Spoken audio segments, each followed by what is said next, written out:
बिहार विधानसभा के बाहर कांग्रेस विधायक कमरुल हौदा ने नीट छात्रा की मौत को लेकर प्रदर्शन किया। विधायक हाथ में बैनर लेकर पहुंचे थे। सरकार के खिलाफ नारेबाजी करते हुए इंसाफ दिलाने की मांग की। आरजेडी विधायक भाई वीरेंद्र ने सरकार पर मामले में लीपापोती का आरोप लगाया है। उन्होंने कहा कि सरकार आरोपियों को बचा रही है। हालांकि डिप्टी सीएम विजय सिन्हा ने स्पष्ट कहा कि छात्रा को न्याय मिलेगा, इसीलिए सीबीआई जांच की सिफारिश की गई है। सीबीआई मांग का फलाफल क्या होता है?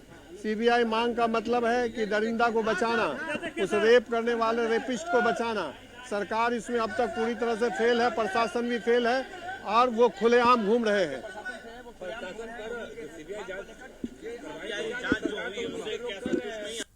सरकार कटघरे में खड़ी है नीट छात्रा के साथ, अभी भी उसके परिवार के परिजन के साथ। और बिहार का, ये देश का मामला है, महिलाओं का, लड़कियों का मामला है, उस पर सरकार राजनीति कर रही है। और निश्चित रूप से ये सरकार लीपापोती कर रही, इसलिए कि एनडीए के बेटा और परिवार उसमें शामिल है, इसलिए लीपापोती सीबीआई को दे दिया गया। अरे सीबीआई का मतलब क्या होता है? आप समझते हैं कि लीपापोती करने का प्रयास किया गया? छात्रा में हम लोगों ने, सरकार ने निर्णय लिया, हम तो उनके परिवार से मिले थे, उन लोगों ने मांग किया था कि सीबीआई से जांच कराइए। हमने आग्रह डीजीपी और गृह मंत्री जी से भी किया। माननीय मुख्यमंत्री जी ने सीबीआई को सुपुर्द कर दिए हैं। हम हर हाल में न्याय चाहते हैं, बच्ची को न्याय मिलेगा। कोई भी दरिंदे अगर जो इसमें सम्मिलित होंगे नहीं बचेंगे। सत्य जो है वो उजागर होगा। सहयोगी प्रीतम का रुख करते हैं। विधानसभा के बजट सत्र की शुरुआत हुई है। बाहर भी हंगामा देखने को मिला। अंदर राज्यपाल के अभिभाषण के दौरान भी थोड़ी टीका टिप्पणी हुई। प्रीतम, किस तरह से देखा जाए सत्र की शुरुआत को? बिल्कुल दीपक, सत्र की शुरुआत अच्छी कही जा सकती है। सरकार ने, बिहार सरकार ने 2005 से लेकर 24 नवंबर 2005 से लेकर अब तक की जो उनकी उपलब्धि है, उन उपलब्धियों का लेखा जोखा, उन उपलब्धियों का आंकड़ा पेश किया है। राज्यपाल के अभिभाषण के दौरान स्वास्थ्य, शिक्षा, महिला, पुलिस, पर्यटन, उद्योग के बारे में जानकारी दी गई। सरकार ने बताया कि बिहार में आज सबसे ज्यादा महिला पुलिस बल है। आज बिहार में 1,40,00,000 के आसपास जीविका दीदी है। बीपीएससी के माध्यम से, बीपीएससी टीआरई 0.1, 0.2 और 0.3 के जरिए 2,57,000 से ज्यादा शिक्षक बहाल हुए हैं। सरकार ने बताया कि बहाली अलग अलग आयोग के जरिए हो रही है, बीटीएससी के जरिए बहाली हो रही है।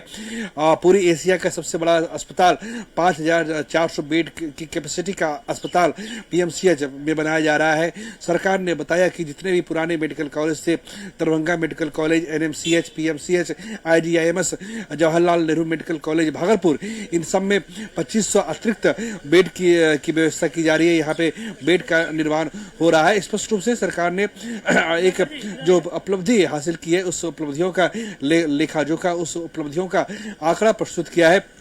बीच में थोड़ी टीका टिप्पणी एआईएमआईएम के प्रदेश अध्यक्ष अख्तरुल इमाम की तरफ से की गई, लेकिन बाकी छोड़ दे तो बेहद ही शांतिपूर्ण पहले हिस्से की कार्रवाई रही है। और सरकार ने कहा है कि हालांकि ये अच्छी बात कही जा सकती है कि पिछली सरकारों पर बिना किसी टिप्पणी के ये अभिभाषण रखा गया।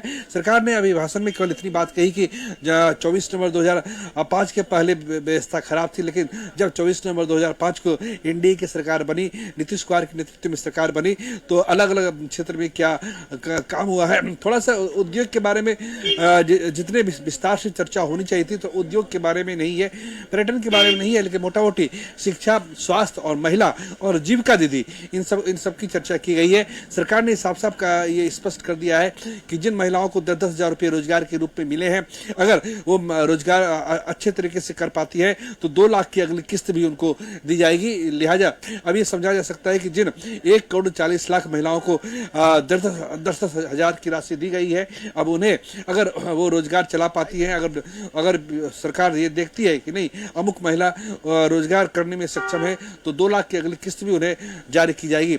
सरकार ने स्पष्ट रूप से अपनी तरफ से इन बातों को रखा है।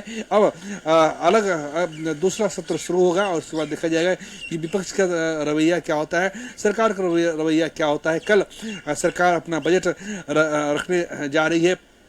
और फिर कल का सेशन काफी महत्वपूर्ण है, लेकिन ओवरऑल आज चूंकि दोनों सत्र के दोनों विधान परिषद और विधानसभा दोनों जगह के लोग मौजूद थे और पूरा खचाखच सेंट्रल हॉल भरा हुआ था, बेहद ही गरिमा और भव्यतापूर्ण माहौल में और बेहद ही शांतिपूर्ण माहौल में राज्यपाल का अभिभाषण रहा और कुल मिला के आज की कार्रवाई फ्रूटफुल कही जा सकती है। धन्यवाद प्रीतम तमाम दीपक, बातचीत अपना और सवाल जानकारियों के लिए।